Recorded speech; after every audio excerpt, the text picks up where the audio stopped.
اعوذ باللہ من الشیطان الرجیم بسم اللہ الرحمن الرحیم الحمد للہ رب العالمین والصلاة والسلام علی سید الانبیاء والمرسلین وعلی اہل بیتہ الطیبین الطاہرین وصحبہ المنتجبین۔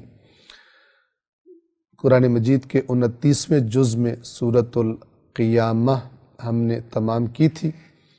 آج کے درس کا آغاز ہم سورۃ الانسان یا سورۃ الدہر بھی جسے کہا جاتا ہے اس کے ترجمے اور مختصر وضاحت سے ہم انشاءاللہ آغاز کرتے ہیں۔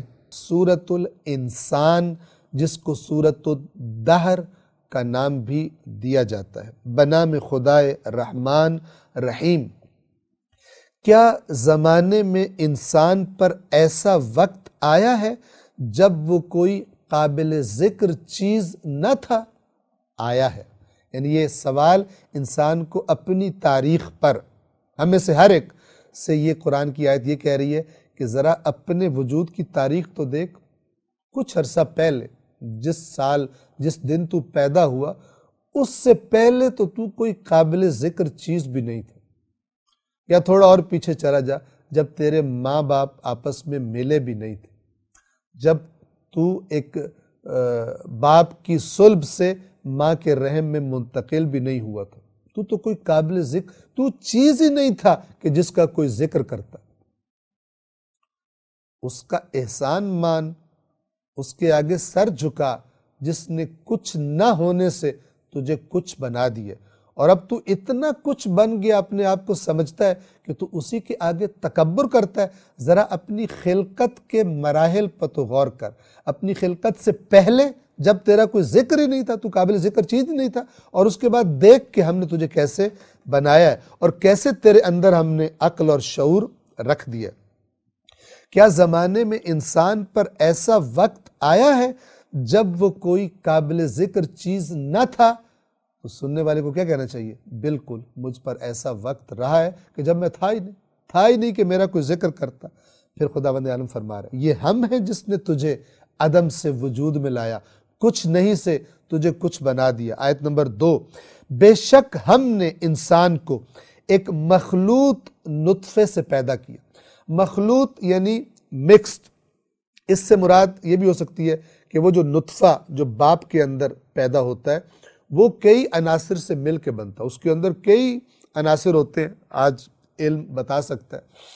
اور یا مراد یہ ہے کہ عورت اور مرد سے مل کر وہ نطفہ جب خاص مقام پر شکم مادر میں جاتا ہے، اس نطفے سے انسان کو خلق کیا، اور ہم اسے مراحل سے گزارتے ہیں۔ نبتلیہ، اس کا دو طرح سے ترجمہ کیا گیا ہے۔ بعض نے یہ ترجمہ کیا کہ یہ ہم نے انسان کو نطفے سے خلق کیا تاکہ ہم انسان کو آزمائیں۔ ابتلا یعنی مختلف مراحل سے گزارنا، ابتلا یعنی آزمائش کرنا۔ اس کا معنی اگر یہ لیا جائے کہ انسان کو آزمایا جائے گا کہ اچھا ہے یا برا ہے، یا اس سے مراد یہ لی جائے کہ اس نطفے کو ہم مختلف آزمائشوں سے، مختلف مراحل سے گزارتے ہیں، تو دونوں میں کوئی مسئلہ نہیں ہے۔ لیکن اگر ہم آیت کا سیاق کانٹیکسٹ دیکھیں تو زیادہ ترجیح اسی ترجمے کی بنتی ہے کہ اس نطفے کو ہم ایک مرحلے سے دوسرے مرحلے میں گزارتے رہتے ہیں، اور گزار کر نتیجہ کیا نکلتا ہے؟ تو ہم نے اسے سننے والا، دیکھنے والا بنا دیا۔ یعنی جب وہ شکم مادر سے دنیا میں آتا ہے تو کہاں وہ ایک نطفہ اور کہاں ایک دیکھنے والا، سننے والا، چلنے پھرنے والا انسان آہستہ آہستہ وہ بن جاتا ہے۔ اس اپنے سٹارٹنگ پوائنٹ کو دیکھو اور اپنے اس مکمل شکل میں آ جانے والے انسان کو دیکھو، بنانے والے اپنے کو نہ بھولو، اور تکبر اس کے احکام کے مقابلے میں نہ کرو۔ 3، اب اس کے بعد جب ہم نے اس کو سمیعاً بصیرا، سننے والا اور دیکھنے والا بنا دیا، تو اب ہم نے ایسے ہی چھوڑ دیا؟ نہیں، ہم نے اس کی ہدایت کا بندوبست کیا۔ آیت نمبر 3، بے شک ہم نے اسے راستے کی ہدایت کر دی۔ اب چاہے تو شکر گزار بنے اور چاہے تو ناشکرہ بنے۔ شکر گزاری کیا ہے؟ جو ہدایت کرنے والا اور اسے خلق کرنے والا اس سے چاہتا ہے اس پر توجہ رکھتے ہوئے زندگی گزارے، اس کو پس پشت نہ پھینکے۔ اور ناشکری کیا ہے کہ جس نے یہ سارا احسان کیا ہے اس کے فرامین کے مقابلے میں سرکشی کرے اور نافرمانی کرے۔ یہ قرآن مجید کی آیت واضح بتا رہی ہے کہ راستہ دکھا دیا ہے، اب تجھے اختیار ہے، ادھر جانا چاہتا ہے یا صحیح راستے پر یا غلط راستے پر۔ ہماری ہدایت کی شکر گزاری یہ ہے کہ تم اس ہدایت کو قبول کرو، اس کے مطابق چلو، اگرچہ تمہاری بعض خواہشات کے خلاف کیوں نہ ہو۔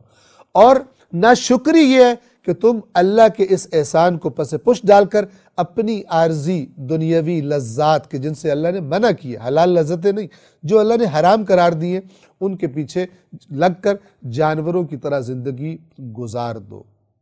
یہ آیت پہ آپ غور کریں، یہ خود بتا رہی ہے کہ انسان صاحب اختیار ہے، اور صاحب اختیار ہے تو ہی جنت معنی رکھتی ہے، تو ہی جہنم معنی رکھتی ہے، تو ہی انبیاء کا آنا معنی رکھتا ہے، تو ہی آسمانوں سے اللہ کا انسانوں کی ہدایت کے لیے کتابیں نازل کرنا معنی رکھتا ہے۔ اور اگر کوئی سمجھے کہ انسان مجبور ہے تو یہ سب کا سب باطل ہو جائے گا۔ بے شک ہم نے اسے راستے کی ہدایت کر دی ہے، خواہ شکر گزار بنے اور خواہ ناشکرا بنے۔ 4، بے شک ہم نے، اب جب کہہ دیا کہ شکر گزار بنے یا ناشکرا بنے مرضی ہے، لیکن اگر ناشکرا بنے گا تو کیا ہوگا، اور اس کے بعد پھر بیان کیا اگر شکر گزار بنیں گے تو کیا ہوگا۔ 4، بے شک ہم نے کفار کے لیے، کفار ہم کئی دفعہ بیان کر چکے، کفر یعنی جان بوجھ کر نہ ماننا، یہ کفر کا معنی ہے قرآن میں اس لفظ کا استعمال، اور اصل جو عربی زبان میں اس کا معنی بنتا ہے وہ کیا بتاتا ہے؟ جان بوجھ کر بات کو نہ ماننا، ہٹ دھرمی کرنا، حق کو چھپا لینا، حق کا انکار کر دینا، حق کو تسلیم نہ کرنا۔ بے شک ہم نے کافروں کے لیے زنجیریں اور توق جو گردن میں ڈالے جاتے ہیں، زنجیریں جس سے قیدیوں کو جکڑا جاتا ہے، اور بھڑکتی ہوئی آگ تیار کر رکھی ہے۔ 5، اس کے بعد پھر نیک لوگوں کا تذکرہ۔ بے شک نیک لوگ ایسا مشروب پئیں گے جس میں کافور کی آمیزش ہوگی۔ کافور ایک بہترین خوشبو ہوگی، گویا کہ جو اس مشروب کے اندر اس کی خوشبو اور آمیزش ہوگی کہ جو جنتیوں کو پلایا جائے گا۔ 6، یہ ایسا چشمہ ہے جس سے اللہ کے بندے پئیں گے، یعنی اللہ کے خاص بندے پئیں گے، اور خود اسے جاری جہاں سے چاہیں گے اس چشمے کو زمین میں سے پھاڑ کر برآمد کر لیں گے۔ یفجرونہا تفجیرا، فجر اصل میں کہتے ہیں پھاڑنے کو۔ اللہ کے قائم کردہ حدود کو پھاڑ دینا، اسی سے فاجر کا لفظ بھی بنا ہے، اور چونکہ دن کی روشنی رات کو پھاڑ کے نکلتی ہے اس لیے اس وقت کو بھی فجر کہا جاتا ہے۔ یہ ایسا چشمہ ہے جس سے اللہ کے بندے پئیں گے، اور جیسے چاہیں گے ویسے اس چشمے کو جاری کر لیں گے۔ قرآن کا جو لفظ ہے وہ یفجرونہا تفجیرا، جہاں سے چاہیں گے زمین کو پھاڑ کر اس چشمے کو برآمد کر لیں گے۔ اللہ تبارک و تعالیٰ گویا ان کو یہ صلاحیت دے دے گا۔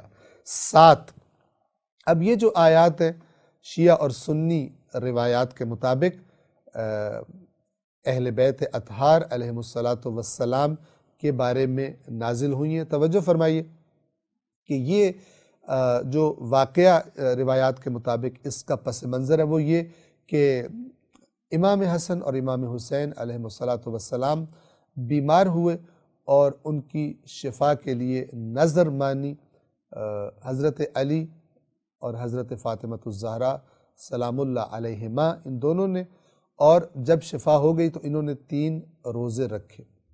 اب جب روزے رکھے تو تینوں دن جب افطار کا وقت آتا تو جو تھوڑا بہت کھانا گھر میں تھا وہ جب افطار کا وقت آتا تو کوئی نہ کوئی دروازے پر آ کر، جسے قرآن نے مسکین اور یتیم اور اسیر کے لفظوں سے بیان فرمایا ہے، یہ ان کو دے دیتے اور خود پانی سے روزہ افطار کر لیتے۔ تو بنیادی طور پر روایات کے بیان کے مطابق یہ آیات ان ہستیوں کی شان میں نازل ہوئی۔ اب ان صفات کو دیکھیے، اور چونکہ اللہ نے ان کی سیرت کو رسول اللہ سب سے بڑھ کر، اور یہ رسول اللہ کے شاگرد اول ہیں، تو ان ہستیوں کی سیرت کو چونکہ ہمارے لیے ایک نمونہ اور اسوہ ہونا چاہیے، تو انسان کو چاہیے، صرف یہ نہیں چاہیے کہ ان آیات کو سن کر اور کہا ماشاءاللہ سبحان اللہ، لیکن ان چیزوں پہ عمل کرنے کی کوشش نہ کی جائے۔ اور یہ آیات کا پیغام کیا ہے کہ اہل بیت نے کیا کیا کہ خود بھوک ہوتے ہوئے، خود اس کھانے کی خواہش ہوتے ہوئے وہ کسی دوسرے ضرورت مند کو چیز دے دینا، جسے ایثار کا نام دیا جاتا ہے، اپنے اوپر اللہ کے دوسرے بندوں کو ترجیح دے دینا۔ یہ صفت انسان اگر اس کی طرف توجہ نہ کرے اور صرف یہ آیات سن کر خوش ہوتا رہے تو یہ شایان شان بات نہیں ہے۔ آیت نمبر 7، جو نذر پوری کرتے ہیں اور اس دن سے ڈرتے ہیں، اہل بیت اطہار بھی قیامت سے ڈرتے ہیں۔ کس کی مجال کہ جو آ کر قیامت کا خوف ان کے ماننے والوں کے دلوں سے نکال دے۔ اور یہ آیت اگر ہم سامنے رکھیں، وَيَخَافُونَ يَوْمًا كَانَ شَرُّهُ مُسْتَطِيرًا، وہ نذر پوری کرتے ہیں اور اس دن سے ڈرتے ہیں۔ قرآن کا یہ بیان کوئی بدل سکتا ہے؟ کوئی نہیں بدل سکتا۔ قیامت کے دن سے اہل بیت اطہار بھی ڈرتے ہیں۔ لہٰذا کوئی اگر آ کے حدیث سنائے جس کا نتیجہ یہ نکلے کہ تمہیں تو قیامت سے کوئی ڈر ہی نہیں ہونا چاہیے، یہ جھوٹ ہے، اس کو پتہ نہیں چلا، یا سادہ ہے یا جھوٹا ہے، مکار ہے۔ اس نے قرآن پر اس روایت کو یا روایات کو نہیں پرکھا۔ اے کاش کہ یہ بیماری نکل جائے اندر سے، تو دیکھیے کیسے پھر ایک ذمہ دار، حقیقت میں باعمل معاشرہ وجود میں آتا ہے کہ جو اپنے آپ کے اپنے ہر کام میں خداوند عالم سے ڈرتا ہے اور اس کے مطابق چلتا ہے۔ ورنہ جن کو جنت کے ٹکٹ دے دی گئے مختلف مسالک کے مولانا حضرات اپنے اب یا دین بتانے والے دے دیتے ہیں اور قرآن مجید کو صاف صاف بیان نہیں کرتے، اور اپنی تقاریر پریپیئر کرتے وقت اور نکات بناتے وقت آیات قرآن کو نہیں دیکھتے کہ کوئی چیز ٹکرا رہی تو نہیں ہے، تو پھر انہوں نے جو جیسا بیڑا غرق کیا ہوا ہے، اس کا علاج نہیں ہو سکتا جب تک کہ یہ آیات سامنے نہ رکھی جائے۔ توجہ کیجیے۔ 7، جو نذر پوری کرتے ہیں اور اس دن سے ڈرتے ہیں جس کا شر ہر طرف پھیلا ہوا ہوگا، یعنی بڑا ہولناک دن ہوگا۔ 8، اور وہ اپنی خواہش کے باوجود مسکین کو، یتیم کو اور اسیر کو کھانا کھلاتے ہیں۔ 9، اور وہ پھر ان سے یہ کہتے ہیں کہ ہم تمہیں صرف اللہ کے لیے کھلا رہے ہیں، اللہ کی رضا کے لیے کھلا رہے ہیں، ہم تم سے نہ تو کوئی معاوضہ چاہتے ہیں کہ اس احسان کے بدلے تم ہمیں کچھ دو، کچھ نہیں چاہتے، اور نہ ہی یہ چاہتے ہیں، حتیٰ کہ یہ بھی نہیں چاہتے کہ تم ہمارا شکریہ ہی ادا کرو۔ یہ کمال ہے۔ جتنا انسان اس صفت کو اپنے اندر پیدا کر سکے کہ نیکی کرے تو صرف خدا کی خاطر، اور جس سے نیکی کر رہا ہے اس سے کوئی توقع نہ رکھے، ایسا کرے گا تو بعد میں اس پر احسان بھی نہیں جتلائے گا، جس سے قرآن نے منع کیا ہے کہ اپنے اعمال کو باطل نہ کرو، اپنے صدقات کو باطل نہ کرو اذیت کر کے اور احسان جتلا کر۔ کس میں یہ صفت پیدا ہوگی کہ جو صرف خدا کے لیے کرے، نہ کسی بدلے کی توقع رکھے، کیوں؟ اس لیے کہ بدلے کی توقع تو اللہ سے رکھے، اور نہ ہی شکریہ کی توقع رکھے، کیونکہ آگے آ جائے گا اللہ کہے گا کہ یہ اللہ کی طرف سے تمہاری شکر گزاری ہے جو تم نے دنیا میں یہ کام کیے تھے۔ توجہ فرمائیے۔ اور اپنی خواہش کے باوجود مسکین، یتیم اور اسیر کو کھانا کھلاتے ہیں۔ آیت نمبر 9، کیا کہتے ہیں ان سے؟ ہم تمہیں صرف اللہ کے لیے کھلا رہے ہیں، ہم تم سے نہ تو کوئی معاوضہ چاہتے ہیں اور نہ ہی شکر گزاری۔ آیت نمبر 10، پھر دوبارہ قیامت کے خوف کا تذکرہ ہے۔ بے شک ہمیں تو اپنے رب سے اس دن کا خوف ہے جو شدید بد منظر ہوگا۔ ہولناک مناظر اس دن سامنے آئیں گے، اللہ کا جب عذاب سامنے آئے گا، ہمیں اس دن سے یقیناً خوف ہم ڈرتے ہیں اس دن سے، ہم صرف تمہیں اللہ کے لیے یہ احسان تم پر کر رہے ہیں اور تمہیں کھانا کھلا رہے ہیں۔ 11، اب جو دنیا میں مثلا جن کی کیفیت یہ ہے کہ قیامت کے دن سے ڈرتے ہیں، تو اللہ تعالیٰ اس کا نتیجہ بتا رہا ہے۔ تو اللہ انہیں اس دن کے شر سے محفوظ رکھے گا اور انہیں شادابی اور سرور عطا فرمائے گا۔ 12، اور ان کے صبر کے بدلے، جو انہوں نے صبر کیا، یہ صبر ہے کہ خود بھوک لگی ہے کسی کو کھلا دو، ان کے صبر کے بدلے انہیں جنت اور ریشمی لباس عنایت فرمائے گا۔ 13، وہ اس میں یعنی اس جنت میں مسندوں پر تکیے لگائے بیٹھے ہوں گے۔ توجہ فرمائیے، اب یہ قرآن کا بیان ایسا ہے کہ یہ آیات اگر ہم روایات کو مد نظر رکھیں تو اگرچہ سبب نزول وہی کام بنا جو ان ہستیوں نے کیا، لیکن یہ ہستیاں ظاہر بات ہے کہ ان کے مقام کو کوئی نہیں پہنچتا، لیکن جو ان کے نقش قدم پر چلے، جنہوں نے ان کی سیرت کو اپنانے کی کوشش کی، وہ سب اپنے اپنے اعمال کے مطابق، جو قرآن کہتا ہے وَلِكُلٍّ دَرَجَاتٌ مِّمَّا عَمِلُوا، اور ہر ایک کے لیے درجات ہے ان کے اعمال کے مطابق۔ تو اب جو ان کے رستے پر چلے وہ بھی اپنے اپنے درجات کے مطابق انہی چیزوں میں یہ سب ان کے پاس بھی ہوگا۔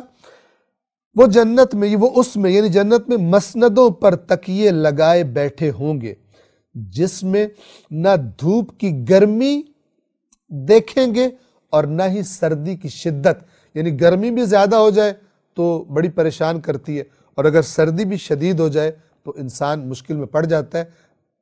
ایسا موسم کہ جس سے انسان کو لذت ہو، وہ موسم انسان کو وہاں پر ملے گا۔ 14، اور درخت ان پر اپنے سائے قریب کیے ہوئے ہوں گے، یعنی اس جنت کے درختوں کے سائے بڑے قریب ہوں گے۔ اب ہم نے پہلے بھی عرض کیا، یہ آیات چونکہ حجاز میں اتری ہیں تو موسم بڑا گرم تھا، اور یہ سایہ ہونا اور بڑا گھنا سایہ ہونا اور قریب سایہ ہونا یہ بہت بڑی نعمت تھی۔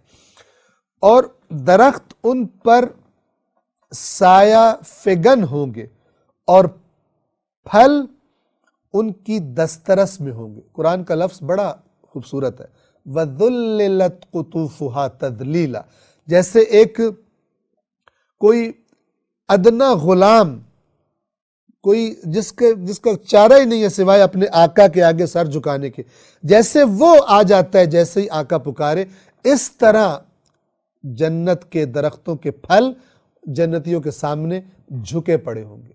وَذُلِّلَتْ قُطُوفُهَا تَذْلِيلًا، اور یہاں ترجمہ کیا گیا اور پھلوں کے وہ گچھے ان کی دسترس میں ہوں گے۔ 15، اور ان کے لیے چاندی کے برتنوں اور پیالوں کے دور چلیں گے۔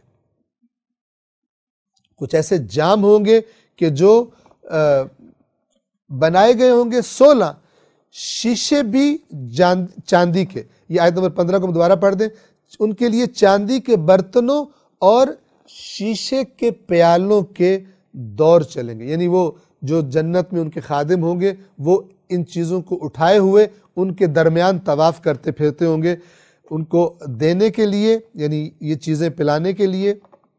16 شیشے بھی چاندی کے ہوں گے جنہیں ایک مناسب مقدار میں بھرا گیا ہوگا، یعنی وہ جو ظاہراً شیشہ لگ رہا ہوگا وہ چاندی اور شیشے کا ایک بہترین انداز میں بنایا گیا وہ جام ہوں گے، وہ برتن ہوں گے کہ جس میں ان کو یہ مشروب جنت کا پیش کیا جائے گا۔ 17 اور وہاں انہیں ایک ایسا جام پلایا جائے گا جس میں زنجبیل کی آمیزش ہوگی۔ یہ بھی جنت کا ایک خاص گویا کہ پھل ہوگا، چشمہ ہوگا جس کے اندر سے وہ یہ زنجبیل برآمد ہوگا۔ 18 اگلی آیت میں اس کی وضاحت کی جا رہی ہے، جنت میں ایک ایسے چشمے سے جسے سلسبیل کہا جاتا ہے۔ سلسبیل یعنی جو بالکل مسلسل فراوان بہتا ہی رہے، کبھی خشک نہ ہو۔ 19 اور ان کے گرد ایسے لڑکے پھر رہے ہوں گے جو ہمیشہ رہنے والے، یعنی ہمیشہ جوان رہیں گے، کبھی ان کی عمر ڈھلنے کے آثار، وہی تر و تازگی اور شادابی اور نوجوانی جس طرح اللہ نے خلق کیا ہے، ہمیشہ رہنے والے ہیں۔ آپ انہیں دیکھیں گے تو بکھرے ہوئے موتی لگیں گے، آپ کو لگے گا جیسے موتی بکھیر دیے ہوں کسی نے۔ 20 اور آپ جہاں بھی نگاہ ڈالیں گے بڑی نعمت اور عظیم سلطنت دکھائی دے گی جو جنتیوں کو اللہ کی طرف سے عطا ہوگا۔ روایات میں جو بیان ہوا اس کے مطابق ادنا ترین جنتی، سب سے نچلے درجے کا جنتی، اس کو اتنا کچھ اللہ تبارک و تعالی عطا فرمائے گا کہ اگر وہ تمام جنتیوں کی دعوت کرے اور ان کو کھانا کھلانے کے لیے ان کو بلائے اور وہ سارے جنتی کھا کر چلے جائیں، تب بھی اس کی جو چیزیں اللہ نے دی ہیں ان میں کوئی کمی واقع نہیں ہوگی۔ یہ اس کا بیان ہے۔ اور آپ جہاں بھی نگاہ ڈالیں گے نعمتیں ہی نعمتیں اور عظیم سلطنت آپ کو دکھائی دے گی۔ 21 ان کے اوپر سبز دیباج، قرآن میں لفظ سندس آیا ہے، سبز دیباج اور اطلس استبرق کے کپڑے ہوں گے اور انہیں چاندی کے کنگن پہنائے جائیں گے۔ 2 کنگنوں کا ذکر آیا قرآن میں، سونے کے کنگن بھی حلو اساور من ذہب گزر چکا، اور یہاں پر اساور من فضت، سونے اور چاندی کے کنگن پہنائے جائیں گے، اور ان کا رب انہیں شرابن طہورا، ایک پاک و پاکیزہ شراب پلائے گا۔ یہ آپ توجہ فرمائیں، جس طرح فرشتہ ابھی سورہ قیامت میں گزرا، فرشتہ وہی سنا رہا ہے، لیکن اللہ نے کیا فرمایا؟ اللہ تبارک و تعالی نے فرمایا کہ یہ جب ہم اس کو پڑھ چکے، اب وہاں پر اللہ تو نہیں پڑھ رہا، وہ فرشتہ پڑھ رہا ہے، لیکن چونکہ اللہ ہی کی طرف سے ہے تو ایک چیز کی عظمت بیان کی جا رہی ہے کہ یہ گویا فرشتہ نہیں پڑھ رہا، اللہ آپ کو پڑھ کے سنا رہا ہے۔ اسی طرح یہاں پر وہ ایک انسان تصور اس دنیا میں بیٹھ کر اس کا نہیں کر سکتا کہ اس کی کیفیت کیا ہوگی اور شان کیا ہوگی اور ماحول کیا ہوگا، کہ جس کے بارے میں اللہ کہہ رہا ہے کہ ان کا رب، ان کا پروردگار انہیں پاکیزہ مشروب پلائے گا۔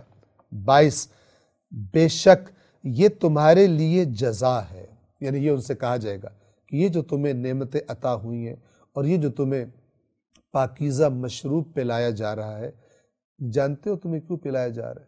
یہ ان کے لیے تو ہوگا، ان کو تو دوبارہ جب کہا جائے گا ان کو ان کی لذت میں اور اضافہ ہو جائے گا جب انہیں اس بات سے اپنی دنیا کی زندگیاں یاد آئیں گی، لیکن آج قرآن پڑھنے والے کے لیے یہ یاد دہانی ہے کیا کہ یہ تمہارے یقیناً یہ تمہارے لیے جزا ہے اور تمہاری کوششوں کی شکر گزاری ہے، تمہاری کوششوں کی قدردانی ہے جو تم نے دنیا میں کوششیں کی اللہ کی حدود کا پاس رکھنے کے لیے، جو تم حرام کی طرف نہیں جاتے تھے، حلال کم بھی ہوتا تھا اکتفا کرتے تھے، جو تم نے صبر کیے، تکلیفیں برداشت کی، یہ تمہاری اس وَكَانَ سَعْيُكُمْ مَشْكُورًا، سعی یعنی کوشش، یہ تمہاری اس کوششوں کی قدردانی ہے، اللہ کی طرف سے یہ شکر گزاری ہے۔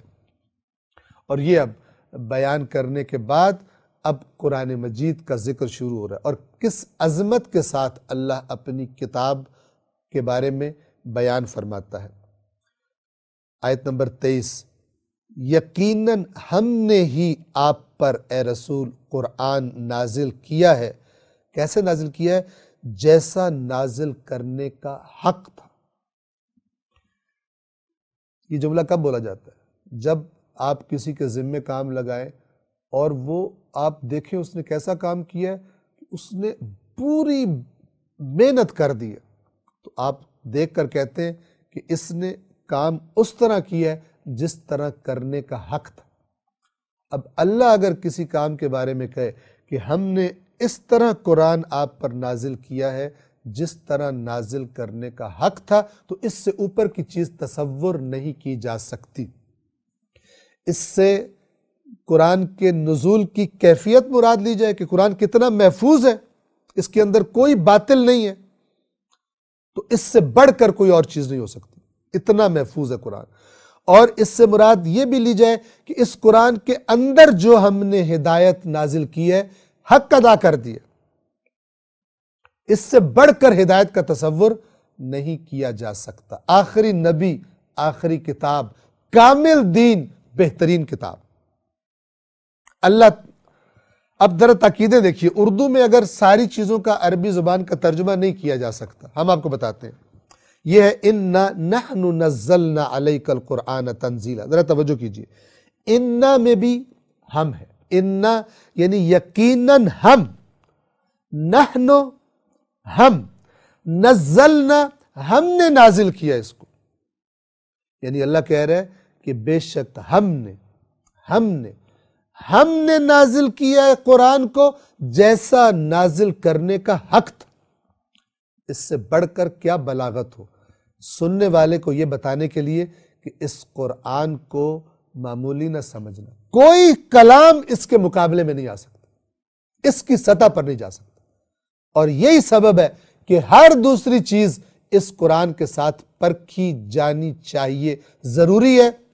یہ قرآن نہیں بدل سکتا، باقی چیزیں پرکھی جائیں گی تاکہ صحیح اور غلط کا اندازہ ہو سکے، اگرچہ حدیث کی شکل میں بیان ہو یا حدیث کی شکل میں کتابوں میں آ گئی ہو، ہم بار بار اس کی بات کو تکرار کرتے ہیں تاکہ ذہن نشین ہو جائے۔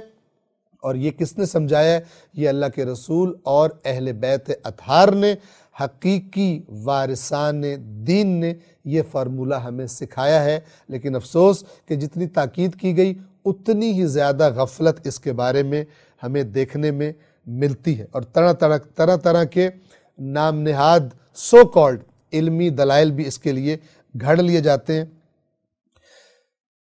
یقیناً ہم نے ہی آپ پر یہ قرآن نازل کیا ہے جیسے نازل کرنے کا حق تھا۔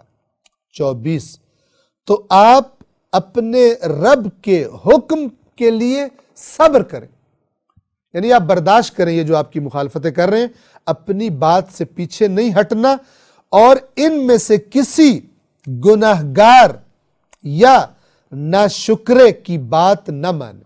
یعنی یہ جو آپ کے مخالف ہیں یہ گناہگار ہیں اور اس ہدایت کے ناشکرے ہیں جو آپ سے کہتے ہیں کچھ آپ تبدیلی کر لیں، کچھ ہم نرمی کر لیں گے۔ یہ اب اللہ کی تاکید دیکھیے کہ اے رسول یہ قرآن ہم نے نازل کیا جیسا نازل کرنے کا حق تھا۔ کیا مطلب؟ اس میں کسی بات کی تبدیلی کی گنجائش نہیں ہے۔ کفار جو آپ سے ڈیمانڈ کر رہے ہیں آپ نے تبدیل نہیں کرنی اس کو۔ تدبر کیجیے، غور و فکر کیجیے ہمارے لیے کیا کیا پیغام ہے اس آیت میں۔ پس آپ اپنے رب کے لیے کے حکم پر صبر کیجیے اور ان میں سے کسی گناہگار یا ناشکرے کافر کی بات نہ مانیے۔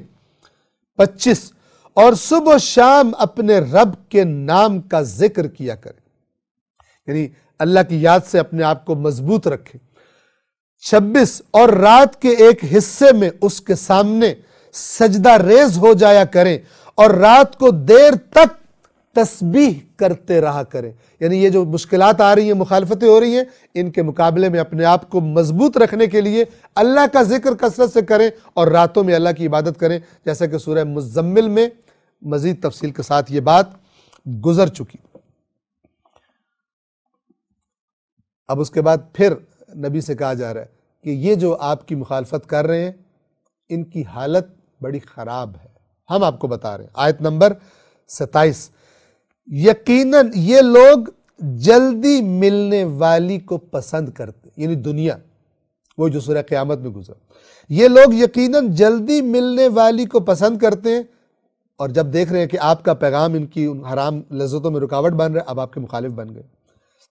یہ لوگ یقیناً جلدی ملنے والی یعنی دنیا کو پسند کرتے ہیں اور ایک بہت بھاری دن کو، بہت سنگین دن کو اپنے پیچھے پھینک کر بیٹھے، نظر انداز کر کے، پس پشت ڈال دینا، یعنی انسان کی چونکہ توجہ کمر کی طرف تو نہیں تھی، پشت کی طرف، سامنے کی طرف ہوتی ہے، ان کی توجہ دنیا کی طرف ہے اور انہوں نے پشت گویا کر لیا قیامت کی طرف، اس بھاری دن سے یہ غافل ہوئے بیٹھے ہیں۔ یہ ہے ان کی اصل تصویر ان کی حالت کی، اے رسول جو ہم آپ کو بتا رہے ہیں۔ 28 اور حقیقت کیا ہے؟ ہم نے انہیں خلق کیا ہے اور ان کے جوڑ مضبوط کیے ہیں، یعنی یہ جو بدن ہیں، ہڈیاں ہیں، جوڑ ہیں، پٹھے ہیں جن سے یہ کام کرتے ہیں، یہ ساری مضبوط خلقت، یہ صلاحیت، طاقتیں ہم نے ان کو دی ہیں، اور جب ہم چاہیں ان کے بدلے ان جیسے اور لوگ لے آئیں، بدل دیں ان کو، جیسے اللہ نے سابقہ قوموں کے ساتھ کر دیا ہے۔ اتنا کمزور انسان اپنی عارضی طاقتوں پر اترا کر اللہ کی ہدایت کو فراموش کر دے، یہ انتہائی حماقت کی بات ہے، اور جو اللہ کے کلام سے ہدایت لے لے اس کے لیے اس کو سمجھنا اور تصور کرنا بڑا آسان ہے۔ شرط یہ ہے کہ اپنے نفس کو سرکشی سے کنٹرول کرنے کا ارادہ کر لے، روکنے کا ارادہ کر لے۔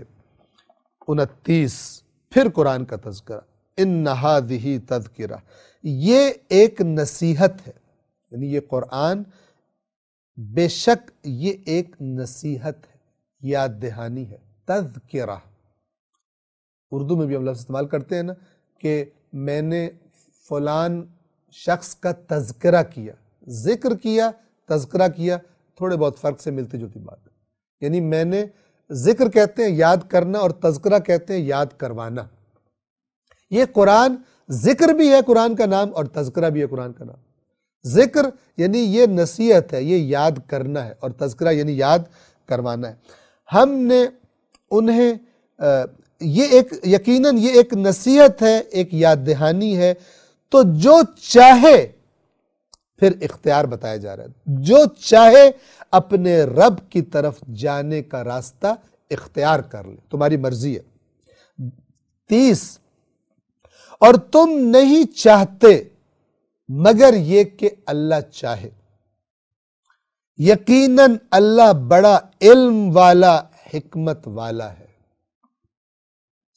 سوال، یہ کیا بات ہوئی؟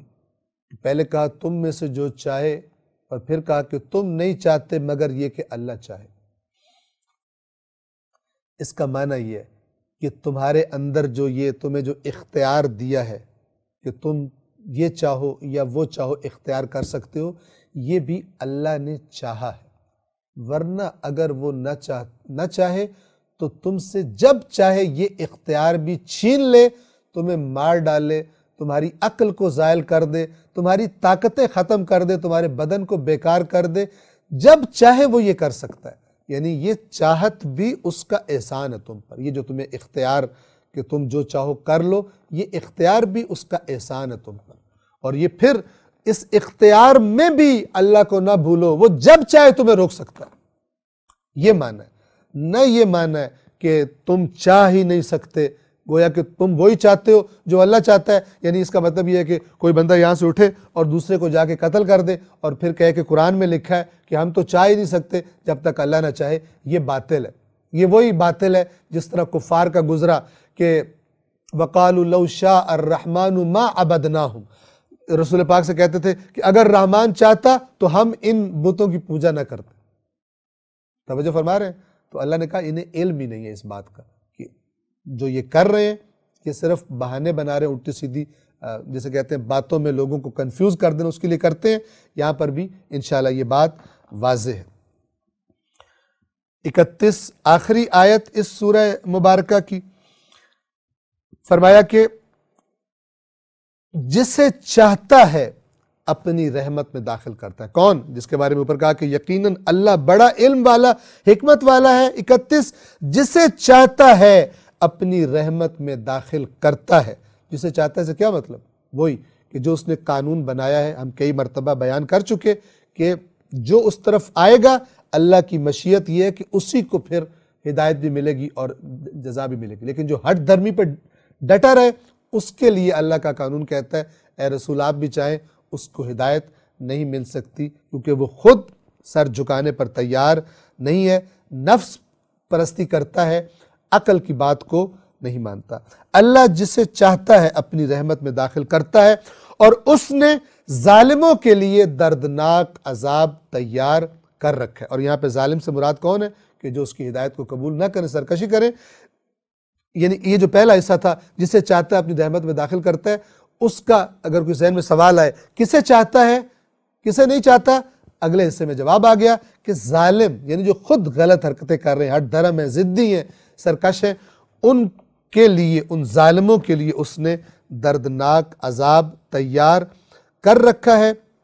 29ویں جز کی آخری سورہ ہے سورۃ المرسلات۔ مرسلات مرسلہ کی جمع ہے، مؤنث ہے، اس کا واحد ہے مرسل۔ مرسل جسے بھیجا جائے، مرسلہ مؤنث جسے بھیجا جائے، اور مرسلات اس کی جمع ہے۔ یہ جو اس سورہ کا نام ہے، آگے چند قسمیں کھائی گئی ہیں۔ مرسلات سے بعض نے مراد فرشتوں کو لیا ہے اور بعض نے مراد ہواؤں کو لیا ہے۔ ہم جو ترجمہ کریں گے، جو انہوں نے ترجمہ کیا، اس کے مطابق فرشتوں کا ترجمہ کریں گے۔ اگرچہ ہواؤں کا بھی ترجمہ کیا جائے تو بھی اس میں کوئی مسئلہ پیش نہیں آتا، اس لیے کہ اللہ تبارک و تعالی نے اس کائنات کا نظام چلانے کے لیے بھی خاص قسم کے فرشتے مقرر کیے ہیں کہ جو مثلاً ہواؤں کو چلاتے ہیں، بادلوں کو لے کر چلتے ہیں، اور وہ حرکت کس طرح کرواتے ہیں، ان کا وجود کیسا ہوتا ہے، ہم اس کا تصور، یعنی اس مادی دنیا کے تصورات جن کا ہمارے دماغ کو عادت ہے، مادی کیلکولیشنز کی اور مادی طور پر ہم تصورات رکھتے ہیں، ان کا ہم تصور شکل و صورت کا نہیں کر سکتے۔ توجہ کیجئے، ہم نے عرض کیا کہ چاہے ہوائیں ترجمہ کیا جائے، چاہے فرشتے ترجمہ کیا جائے، کوئی اس میں فرق نہیں پڑتا، کیونکہ وہ فرشتے ہی اللہ تبارک و تعالی نے ان کو چلانے پر مامور کیے۔ خدا کا جیسا حکم ہوتا ہے، اپنا ان کا کوئی اختیار نہیں ہوتا، اس کے مطابق لے کر چلتے ہیں۔ سورۃ المرسلات، بنام خدائے رحمان رحیم، قسم ہے ان کی جو مسلسل بھیجے جاتے ہیں۔ اگر ہم ہوائیں کہیں گے، یاد رکھیے جو لفظ آیا ہے عربی کا وہ ہے مرسلات، مؤنث ہے۔ قسم ہے ان کی جو مسلسل بھیجی جاتی ہیں۔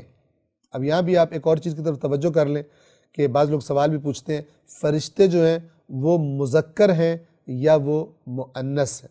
قرآن مجید نے کفار جو اپنے پاس سے گھڑ کے کہتے تھے فرشتے اللہ کی بیٹیاں ہیں، اس پر ان کی مذمت کی ہے، کہا ہے کہ تمہارے سامنے اللہ نے خلق کیا کہ تمہیں پتہ ہے کہ وہ بیٹیاں ہیں یا بیٹے۔ تو لیکن قرآن نے ملائک کے لیے مؤنث والے الفاظ بھی استعمال کیے ہیں، اور قرآن نے مذکر والا لفظ بھی فرشتوں کے لیے استعمال کیا ہے۔ ضروری نہیں ہے کہ فرشتوں میں نر مادہ ہو جس طرح انسانوں میں نر مادہ ہوتے ہیں، جس طرح اس کائنات، ہماری دنیا کا نظام ہے مادی کائنات کا، ضروری نہیں کہ اسی طرح اس جہان کا بھی نظام ہو۔ فرشتوں کی خلقت میں خداوند عالم کی ذات بہتر جانتی ہے۔ قرآن فرشتوں کے بارے میں فرماتا ہے کہ وَجَعَلُوا الْمَلَائِكَةُ الَّذِينَ هُمْ عِبَادُ الرَّحْمَنِ، انہوں نے قرار دے دیا ہے ان کو کہ جو انہوں نے قرار دے دیا ہے فرشتوں کو کہ جو اللہ کے بندے ہیں۔ عباد مذکر کا لفظ ہے، اللہ کے بندوں کو انہوں نے مؤنث قرار دے دیا ہے۔ بہرحال یہاں پہ مذکر کا لفظ آیا ہے، خداوند عالم کی ذات اقدس بہتر جانتی ہے۔ ایسی چیزوں میں یاد رکھیے الجھنا، بے وجہ بحث کرنا اس میں کہ جس کا کوئی عملی فائدہ بھی نہیں ہے، اور نہ قیامت کے دن پوچھا جائے گا کہ تو مجھے بتا کہ فرشتہ مذکر ہوتا ہے یا فرشتہ مؤنث ہوتا ہے، مثال کے طور پر، تو ان چیزوں کی طرف توجہ زیادہ رکھنی چاہیے کہ جو انسان کی سرنوشت کے ساتھ تعلق رکھتی ہے۔ ہاں، اگر اس کے بارے میں قرآن مجید میں خود کچھ بیان ہوا جس چیز کے بارے میں، یا صحیح روایات میں بیان ہوا تو ویسا ہی اعتقاد رکھنا ضروری ہے۔ پھر اس سے ہٹ کر اعتقاد اپنے پاس سے بنا کر اپنی نئی گھڑ کر منطق فلسفہ، وہ بھی باطل ہے، وہ غلط اعتقاد بھی ہرگز قبول نہیں ہوگا، اور اس کے بارے میں بھی پرسش کی جائے گی۔ قسم ہے ان کی جو مسلسل بھیجے جاتے ہیں۔ ہم چونکہ فرشتوں کو اردو میں مذکر استعمال کرتے ہیں، اس لیے اردو ترجمہ جو ہے وہ مذکر میں کیا گیا۔ 3، تو پھر تیز رفتاری سے چلنے والے ہیں۔ 3، پھر کھول دینے والے ہیں۔ اب اگر یہاں پر فرشتوں کی جگہ ہواؤں کا ترجمہ کیا جائے، ناشرات نشرن کہ جو پھیلا دیتی ہیں چیزوں کو، جو ان کے ذمہ ہوتا ہے کہاں پہ بارش برسانی ہے، کہاں پہ کیا کرنا ہے۔ 4 پھر جدا کرنے والے ہیں، جدا کرنے والے ہیں۔ اگر فرشتے ہم لیں، حق اور باطل کو جدا کرنے والے ہیں، یعنی وہ جو وحی کا پیغام لے کر آتے ہیں اللہ کے فرشتے، وہ کیا کرتے ہیں؟ وہ حق اور باطل کو اس وحی کے ذریعے جدا کرنے والے ہیں۔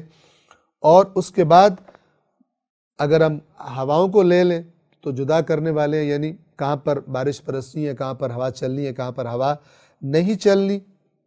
5 پھر یاد خدا کو ڈال دینے والے ہیں، یعنی انسانوں کے دلوں میں۔ اب ہوائیں بھی بعض اوقات اس طرح چلتی ہیں، اگر رحمت کی ہوائیں ہوں تب بھی دل والوں کو اللہ یاد آتا ہے، اور اگر طوفانی ہوائیں ہوں، طوفان آ جائیں، تباہی ہونا شروع ہو جائے تو بھی اللہ کو یاد دلا دیتی ہیں ہوائیں۔ اور اگر فرشتے معنی کیا جائے تو بھی یہ جو فرشتے اللہ کے پیغام لے کے آتے ہیں، یہ وہ ذکر ہوتا ہے کہ جس کو آ کر وہ زمین پر پہنچاتے ہیں اور ڈال دیتے ہیں۔ 6 کس لیے؟ حجت تمام کرنے کے لیے ہو یا خبردار کرنے کے لیے۔ حجت تمام کرنا کیا ہے؟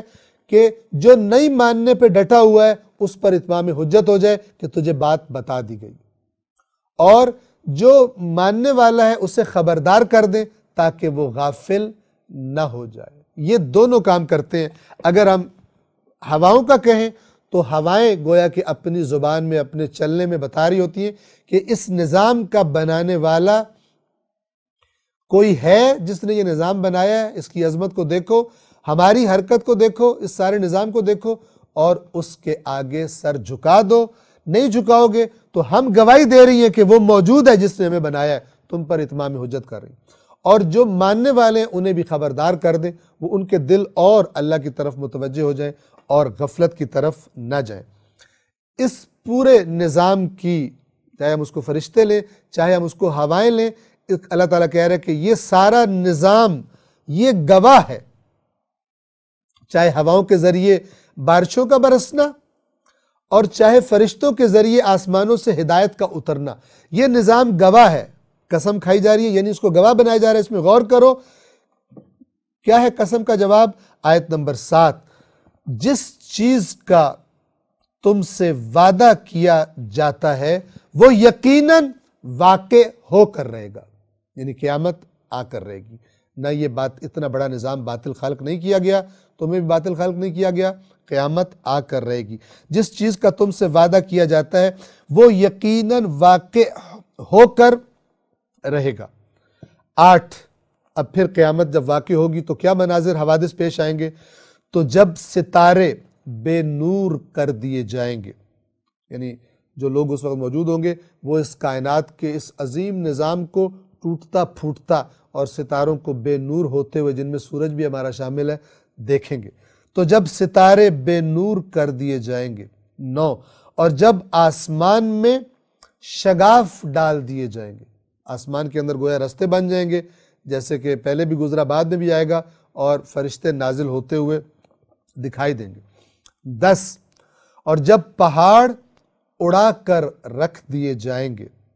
11 اور جب رسولوں کو مقررہ وقت پر لایا جائے گا، یعنی انبیاء کو حاضر کیا جائے گا اللہ کی بارگاہ میں کہ گواہی دیں آ کر، جو قرآن میں گزر چکا کہ جس دن اللہ رسولوں کو جمع کرے گا اور ان سے سوال کرے گا تمہیں کیا جواب دیا گیا، اور یا جس طرح گزر چکا کہ جن کی طرف رسولوں کو بھیجا گیا ان سے بھی ہم یقیناً سوال کریں گے، اور جن رسولوں کو بھیجا تھا ہم نے ان سے بھی ہم حتماً سوال کریں گے۔ وہ عظیم بے مثال فائنل عدالت میں یہ سب کچھ انسانوں کو اپنی آنکھوں سے دیکھنا پڑے گا جب سوالات ہو رہے ہوں گے۔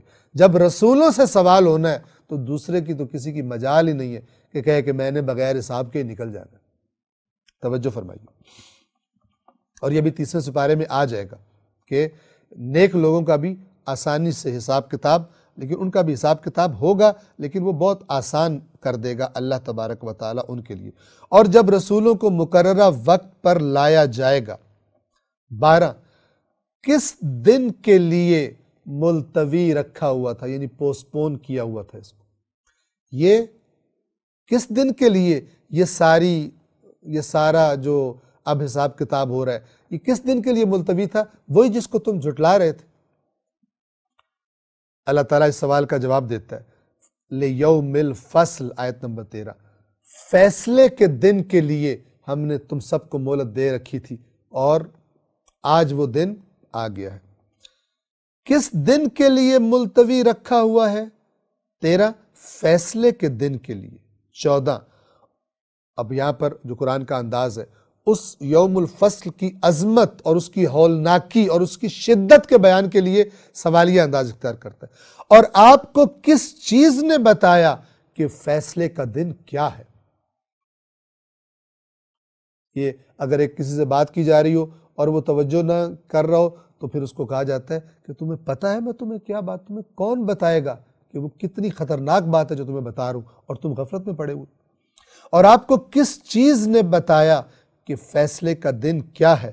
15 اس دن تکذیب کرنے والوں کے لیے ہلاکت۔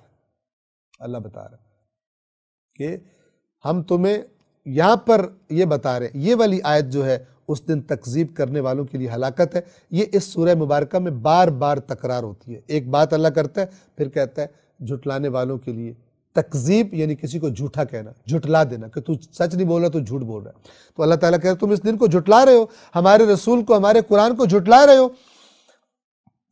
آپ کو کس نے بتایا کہ فیصلے کا دن کیا ہے؟ ہم آپ کو بتا رہے ہیں فیصلے کا دن کیا ہونے والا ہے۔ جو جھٹلا رہے ہیں اس دن کو، جو جھٹلا رہے ہیں قرآن کو، اے رسول آپ کو، اس دن جھٹلانے والوں کے لیے ہلاکت ہے۔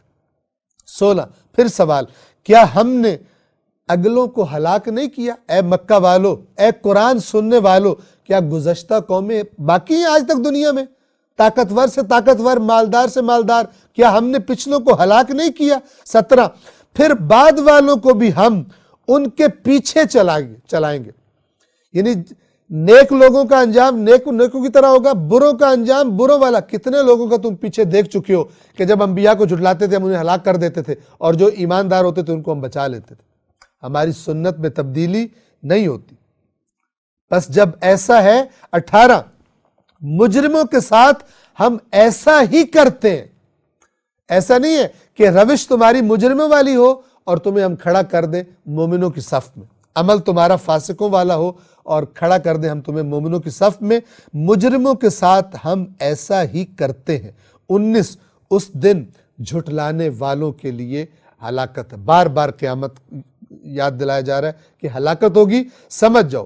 20 کیا ہم نے تمہیں ایک حقیر پانی سے خلق نہیں کیا، نطفے سے خلق نہیں کیا؟ 21 پھر ہم نے اسے ایک محفوظ مقام میں ٹھہرائے رکھا۔ کس طرح رحم مادر میں اللہ نے بندوبست کیا ہے اس نطفے کی پرورش کا، اس کو مختلف مراحل سے گزارنے کا، اور ماں کی غذا سے کیسے وہ غذا لیتا ہے، اور جو چیز نہیں چاہیے ہوتی وہ کیسے نکل جاتی ہے اس کے پاس سے۔ پھر ہم نے اسے ایک محفوظ مقام میں ٹھہرائے رکھا۔ 22 ایک معین مدت کے لیے۔ 23 پھر ہم نے ایک انداز سے اسے منظم کیا تو ہم بہترین منظم کرنے والے، اندازہ معین کرنے والے، یعنی جو چیز جتنی مقدار میں اس کو مکمل انسان بننے کے لیے چاہیے تھی، جتنا ٹائم چاہیے تھا وہ بھی دیا گیا، اور جتنی غذا چاہیے تھی، جو ہونا تھا، ہم کتنے بہترین اندازے معین کرنے والے ہیں۔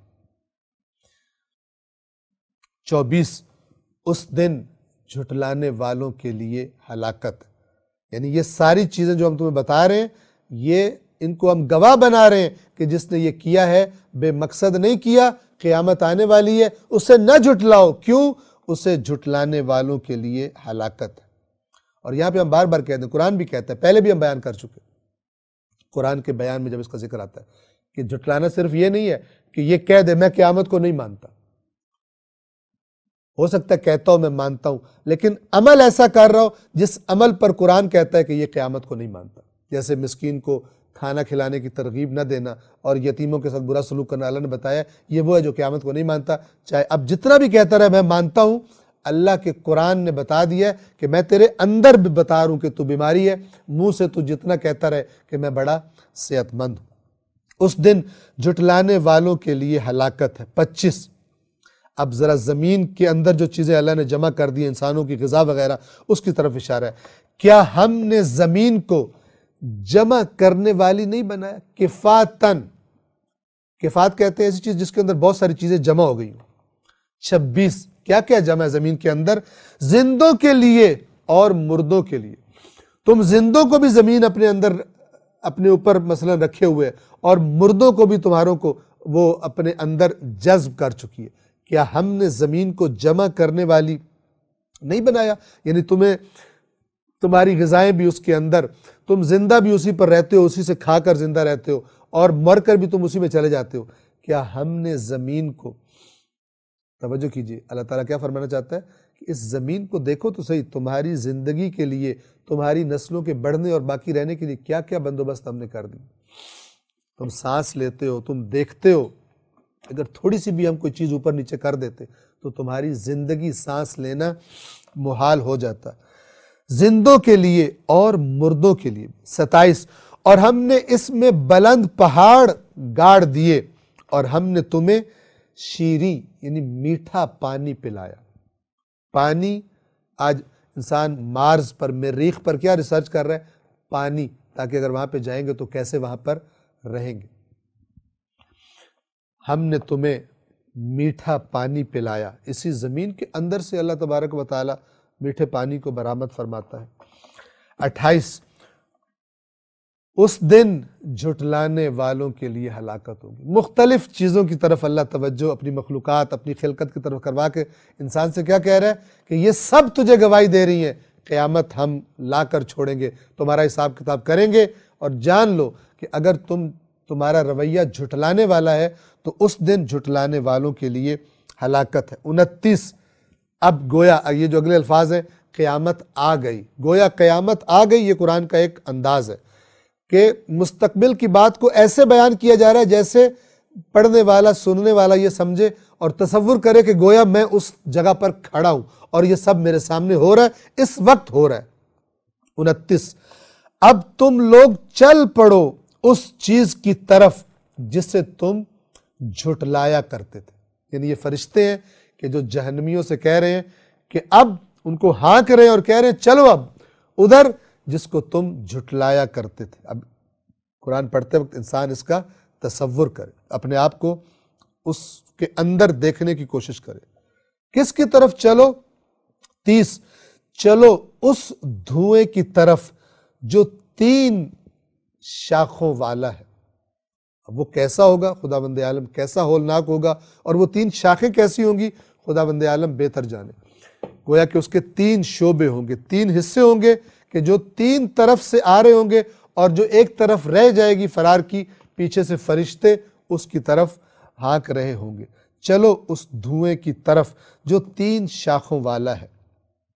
31 نہ وہ سایہ دار ہے اور نہ ہی آگ کے شعلوں سے بچانے والا ہے۔ یعنی اب اس کی گرمی ہوگی، اس میں کوئی ٹھنڈک تمہیں محسوس نہیں ہوگی، اور نہ ہی یہ دھواں تمہیں آگ سے بچائے گا۔ یعنی اس کے اندر گویا کہ وہ آگ ہے کہ جو تمہیں جلا کے رکھ دے گی۔ 32 بے شک یہ دھواں ایسی چنگاریاں اڑائے گا جو محل کے برابر ہے۔ یعنی بڑے بڑے شعلے اور چنگاریاں ہولناک اس دھوئیں کے اندر سے نکل رہی ہوں گی، اور وہ خود دیکھنے والے کے دل پر ہیبت ڈالنے کے لیے کافی ہوں گی۔ 23 اور وہ دیکھ رہے ہوں گے کہ اس کی چنگاریاں جس کے اندر سے ایسی نکل رہی ہیں، اس کے اندر کیا بھڑک رہا ہوگا۔ 33 گویا وہ زرد رنگ کے اونٹ ہے۔ زرد اونٹ عربوں کے لیے ان کے کلام میں، ان کے محاورے میں بہت زیادہ اس کا استعمال موجود ہے۔ ایک خاص اونٹ کا رنگ ہوا کرتا تھا، تو اللہ تعالیٰ فرما رہا ہے کہ وہ جب تم دیکھو گے تو تمہیں ایسے لگے گا جیسے زرد رنگ کے اونٹ ہیں، ایسے شعلے اس کے اندر سے اٹھ رہے ہوں گے۔ 34 اس دن جھٹلانے والوں کے لیے ہلاکت ہوگی، اس دن جھٹلانے والوں کے لیے ہلاکت ہے۔ میں پھر عرض کر دوں، مزید ذہن میں سوال ہو، کیونکہ ہم اس ماحول کو ہم نے زیادہ نہیں دیکھا ہوا جو نزول قرآن کے زمانے کے عرب کے سامنے تھا۔ سرخ اونٹوں کو دیکھ کر کیا تصور آتا ہے، زرد اونٹوں کو دیکھ کر، اس کے بعد جب یہ مثال دی جا رہی ہو کہ وہ شعلے ایسے ہوں گے، وہ چنگاریاں ایسی ہوں گی جیسے زرد اونٹ ہوتے ہیں، یعنی اتنے بڑے بڑے ہوں گے، تو وہ اس زمانے کا عرب اس کی ہیبت کا اچھی طرح سے اندازہ کر سکتا تھا۔ اس دن جھٹلانے والوں کے لیے ہلاکت ہے۔ 35، یہ وہ دن ہے جس میں وہ بول بھی نہیں سکیں گے۔ اتنے بے بس ہو جائیں گے، دنیا میں جو بڑے زبان دراز تھے اور بڑی چالاکیاں زبان کی دکھا کر باتوں کو اوپر نیچے کر کے بچ جایا کرتے تھے، اب اللہ تعالیٰ فرما رہا ہے یہ وہ دن ہے، ھذا یوم لا ینطقون، نطق نہیں کر سکیں گے، بول بھی نہیں سکیں گے۔ 36، اور انہیں اجازت نہیں دی جائے گی کہ وہ عذر پیش کر سکیں، کوئی ایکسکیوز کہ ہم سے یہ جو کام ہوا ہے، ہم سے غلطی ہوئی یا اس وجہ سے ہو گیا، یہ اجازت بھی ان کو نہیں دی جائے گی۔ یہ کن کو کہا جا رہا ہے؟ جیسے کہ آگے اور واضح ہو جائے گا، ان کو جو دنیا میں بڑے زبان درازیوں سے سچ کو جھوٹ، جھوٹ کو سچ بنا کر پیش کر دیا کرتے تھے، ان کو اتنی اجازت بھی نہیں دی جائے گی کہ اپنا عذر بھی پیش کر سکیں۔ یعنی جتنا یہ دنیا میں تیزیاں دکھاتے تھے، اتنا اللہ کہہ رہے تم اس دن بے بس کھڑے ہوگے، اور یاد رکھو جب وہ تمہاری حالت ہوگی اس دن، 37 نمبر آیت، اس دن جھٹلانے والوں کے لیے ہلاکت ہے۔ 38، یہ فیصلے کا دن ہے، یوم الفصل، یہ فیصلے کا دن ہے، ہم نے تمہیں اور پہلوں کو جو تمہارے سے پہلے گزر گئے تھے سب کو جمع کر دیا۔ یہ جو کہا کرتے تھے نا ہمارے باپ دادا بھی دوبارہ زندہ کیے جائیں گے، اللہ کہہ رہا ہے یہ دیکھ لو، گویا کہ یہ ابھی ہو رہا ہے، ہم نے تمہیں اور پہلوں کو جمع کر دیا۔ 39، تو اب اگر تمہارے پاس کوئی چال ہے تو میرے خلاف چلو، اللہ کہے گا، اللہ تعالیٰ کی طرف کہا جائے گا تم بڑے چال باز تھے نا، تم بڑے مکر کیا کرتے تھے، اوپر سے بڑے تم سادے بنتے تھے، بڑے تم مخلص بنتے تھے، اندر سے تم بے ایمانیاں کرتے تھے، بہت چال باز تھے، تم نے ہمارے نبیوں کے خلاف، ہمارے قرآن کے خلاف، تم نے بہت چالیں چلی، مومنوں کے خلاف تم نے بڑے مکر کیے، اب ذرا چل کے دکھاؤ کوئی چال اللہ کے خلاف، تم تو بڑے اوور کلیور اور اوور سمارٹ تھے دنیا میں، اب اگر کوئی چال چل سکتے ہو تو میرے سامنے چل کر دکھاؤ۔ 40، اس دن جھٹلانے والوں کے لیے ہلاکت ہوگی، ساری چالیں ختم ہو جائیں گی۔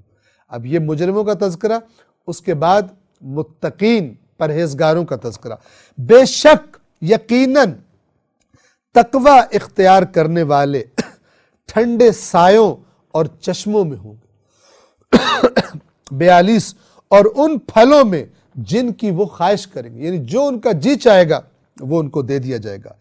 43، اور ان سے کہا کیا جائے گا تم اپنے کھاؤ اور پیو خوشگواری سے، کوئی روک ٹوک نہیں ہے، کوئی کمی نہیں ہے، کوئی مسئلہ نہیں بنے گا تمہیں، خوشگواری سے کھاؤ اور پیو، کیوں؟ ان اعمال کے جزا میں، ان اعمال کے بدلے میں جو تم دنیا میں کیا کرتے تھے۔ قرآن کا کلیئر میسج، ان اعمال کے بدلے میں جنہیں تم کیا کرتے تھے۔ 44، بے شک ہم نیکی کرنے والوں کو ایسا ہی صلہ دیا کرتے ہیں۔